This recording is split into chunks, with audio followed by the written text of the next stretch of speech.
on the hour. Your home for original reporting. I'm Lisa Mateo. President Biden is revisiting efforts to reduce gun crimes. In his second meeting on violent crime in 3 weeks, the president sat with officials from D.C., Chicago, New York, and other cities. He said they can spend COVID relief dollars on policing and summer jobs programs. We can intervene before the violence erupts. New York mayoral candidate Eric Adams, who was once a police officer, took part in the session. Communities of black, brown, and poor people are waking up to gunshots. And this president said this is not the America we're going to live in. Adams indicated he'd be willing to hire more police as part of his violence reduction strategy. Stephen Portnoy, CBS News, the White House. The White House says it will pitch in with the investigation into the assassination of Haiti's president. Press Secretary Jen Psaki. We will remain in close touch with law enforcement, with individuals in Haiti, with a range of leaders in Haiti about how we can assist and provide assistance moving forward. Psaki also denied accusations by Cuban officials that the U.S. was involved in stirring up anti-government protests on the island. CBS's Portia Siegelbaum is in Havana and points to another source of influence. Clearly, social media had been key in organizing these demonstrations. For several weeks now, they've been urging people to go out and demonstrate.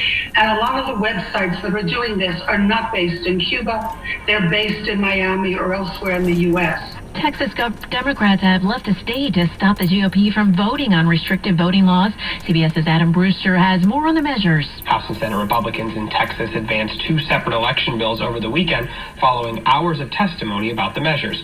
Texas Democrats previously left the state to break quorum during a redistricting fight in 2003. The FDA says it will attach a warning of a rare nerve syndrome to Johnson & Johnson's vaccine. CBS's Dr. David Agus has more on this condition. Guillain-Barré is when one makes an immune response against one's own nerves that causes muscle weakness, and in the most severe cases can cause muscle paralysis. All eyes are on one player at today's MLB Home Run Derby at Coors Field in Denver. He has become the most talked about baseball player this season. Oh, got it!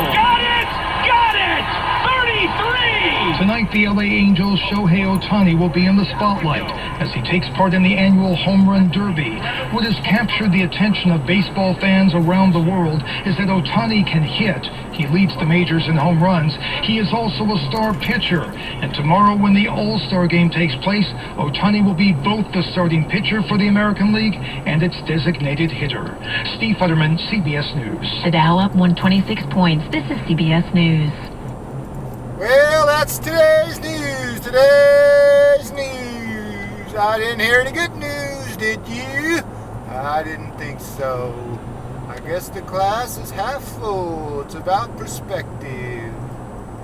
All right. Well, you can see we got a little San Francisco fog in the air. So that's nice. That means that the temperature is a nice cool 62 degrees.